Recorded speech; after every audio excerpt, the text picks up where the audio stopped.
আপনাকে সতর্কতামূলক 50,000 টাকা অর্থদণ্ড করলাম। আমি উপপরিচালক ভোক্তা অধিকার অধিদপ্তর চট্টগ্রাম মোহাম্মদ ফয়জুল্লাহ। 42 টাকা 58 পয়সার পণ্যটা আপনার ক্যারিং চার্জ সহ যদি 50 টাকাও ধরি, তাহলে এটা কি 117 টাকা বিক্রির জন্য আপনি যে এখানে নির্দেশনা দিয়েছেন, এটা তো বাজার অস্থিতিশীল করলেন আপনি। চট্টগ্রাম সহ সারা দেশে হঠাৎ করে বৃদ্ধি পেয়েছে পেঁয়াজের দাম। পেঁয়াজের দাম রাতারাতি কয়েকদিনের ব্যবধানে মূলত 10 থেকে 20 টাকা উপরে বিক্রি করা হচ্ছে বাজারগুলোতে, যার কারণে সাধারণ ভোক্তা যেমন ভোগান্তিতে রয়েছে, তেমনি বিপাকেও পড়েছেন খুচরা ব্যবসায়ীরা।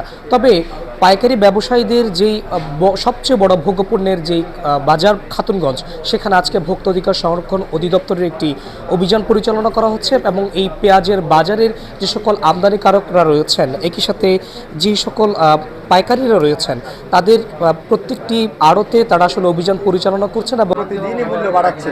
তো এই অভিযোগের ভিত্তিতে আমরা এখানে তদারকি করতে আসছি। তো এখানে এসে ওনাদের আসলে কোনো ডকুমেন্টই দেখিনি।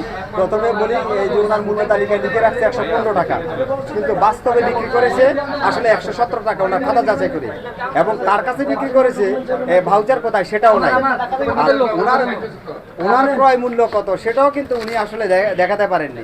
এভাবে না, বাজার আপনি যখন বলেন আপনাদের কারণে আজকে থেকে ডুপ্লিকেট বছর ব্যবহার করব আমরা এতদিন আপনাকে যারা দেয় তারা যুক্ত, কোনোভাবে না।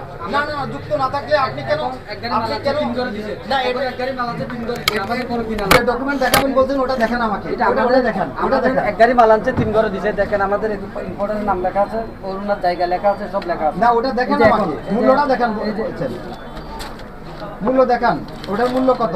মূল্য কত এটা লেখা থাকে না। তো মূল্য লেখা থাকে না, একটু আগে না বললেন মূল্য লেখা আছে? না না, মূল্যতে এগুলো তো ইনভয়েসটা এরা নিয়ে গেছে, ইনভয়েসটা যাদের মাল এরা নিয়ে গেছে। আপনার এই যে এখন দেখেন তারিখটা একটু দেখেন ভাই, আমি আপনাকে বলি যথাযথ বক্তব্য দিবেন। অভিযানের মধ্যে বেশ কিছু যে সকল ত্রুটি তারা আসলে চিহ্নিত করতে পেরেছেন। আমরা দেখছি যে জাতীয় ভোক্তা অধিকার সংরক্ষণ অধিদপ্তরের যে সকল কর্মকর্তারা রয়েছেন, ম্যাজিস্ট্রেট সহ, তারা আসলে আজকে ঠিক দুপুর থেকেই চট্টগ্রামের যেই সবচেয়ে বড় ভোগ্যপণ্যের যে বাজার খাতুনগঞ্জ, সেখানে আসেন এবং এখান থেকেই তারা অভিযান পরিচালনা করেছেন এবং প্রত্যেকটি যে পেঁয়াজের আমদানিকারক থেকে শুরু করে পাইকার যারা রয়েছেন, তাদের প্রত্যেকের কাছে আসলে বিক্রয় খরিদ এবং যে ক্রয় রসিদ সেটি আসলে তারা চেয়েছেন এবং এখানে তারা বেশ কিছু ব্যত্যয় চিহ্নিত করতে পেরেছেন।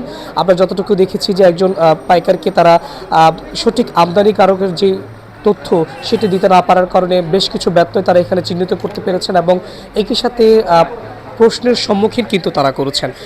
ঠিক আমরা যতটুকু দেখেছি খুচরা থেকে শুরু করে একেবারে পাইকারি পর্যায়েও বিগত কিছুদিন ধরে পেঁয়াজের বাজার একেবারে অস্থিতিশীল এবং সেই বাজারকে নিয়ন্ত্রণে রাখতে ভোক্তা অধিকার সংরক্ষণ অধিদপ্তরের যে নিয়মিত অভিযান সেটি আমরা দেখছিলাম যে বিগত বেশ কিছুদিন ধরে পেঁয়াজের যেই অস্থিতিশীল পরিস্থিতি সেটাকে নিয়ন্ত্রণে আনতে পেঁয়াজের যে সবচেয়ে বড় ভোগ্যপণ্যের যে বাজার খাতুনগঞ্জে রয়েছে সেখানটাই তারা আজকে অভিযান পরিচালনা করছেন, যেখানে আমরা দেখছি যে পাইকার যারা রয়েছেন এবং আমদানিকারক যারা রয়েছেন তাদের বিক্রয় রসিদ এবং ক্রয় রসিদ সব কিছু আসলে তারা তল্লাশি করছেন এবং বেশ কিছু ব্যত্যয়ও তারা এর মধ্যে লক্ষ্য করতে পেরেছেন। কারণ সুনির্দিষ্ট করে দামটি কোন পর্যায়ে বাড়ছে কিংবা পাইকার পর্যায়ে কোন পর্যায়ে তারা বিক্রি করছে তেমন কোনো রসিদ সুনির্দিষ্টভাবে তারা দেখাতে পারেননি এবং বেশ কিছু অনিয়ম তারা এই অভিযানে চিহ্নিত করতে পেরেছেন এবং সেক্ষেত্রে আমরা দেখছি যে ভোক্তা অধিকারের যিনি উপপরিচালক ফয়জুল্লাহ, তার নেতৃত্বে একটি অভিযান এবং সেখানে আমরা দেখছি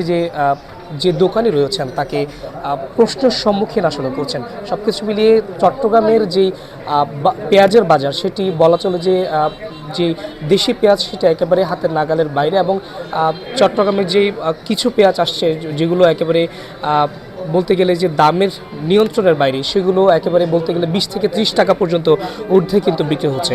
ফলে ভোক্তা পর্যায় থেকে শুরু করে খুচরা পর্যায়ে সবখানেই পেঁয়াজের বাজার যেখানে 110 টাকা থেকে শুরু করে 130 থেকে 40 টাকা পর্যন্ত বিক্রি করা হচ্ছে। ফলে ভোগান্তির যে মাত্রা সেটা অনেকাংশে বৃদ্ধি পেয়েছে।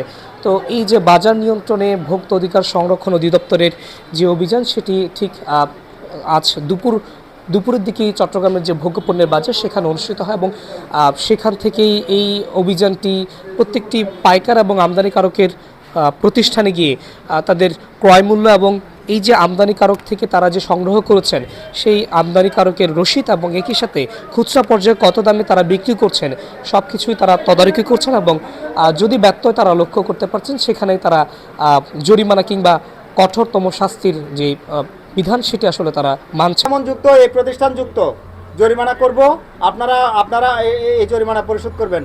ঠিক আছে, ওকে। আমি আপনাকে এই সতর্কতামূলক, আর এটা করবেন না, বাজার স্থিতিশীল রাখবেন, আপনাকে সতর্কতামূলক 50,000 টাকা অর্থদণ্ড করলাম। তো সবকিছু মিলিয়ে চট্টগ্রামের পেঁয়াজের বাজার এবং একই সাথে আদা রসুনের যে বাজার সেটিকে নিয়ন্ত্রণে রাখতে ভোক্তা অধিকার সংরক্ষণ অধিদপ্তরের যে অভিযান সেটি কিন্তু চলমান রয়েছে। তো এই ছিল আমার কাছে চট্টগ্রাম থেকে ভোক্তা অধিকারের যে অভিযান সেটি থেকে এখন পর্যন্ত সবশেষ। যুক্ত ছিলাম সাজ্জাদ হোসাইন।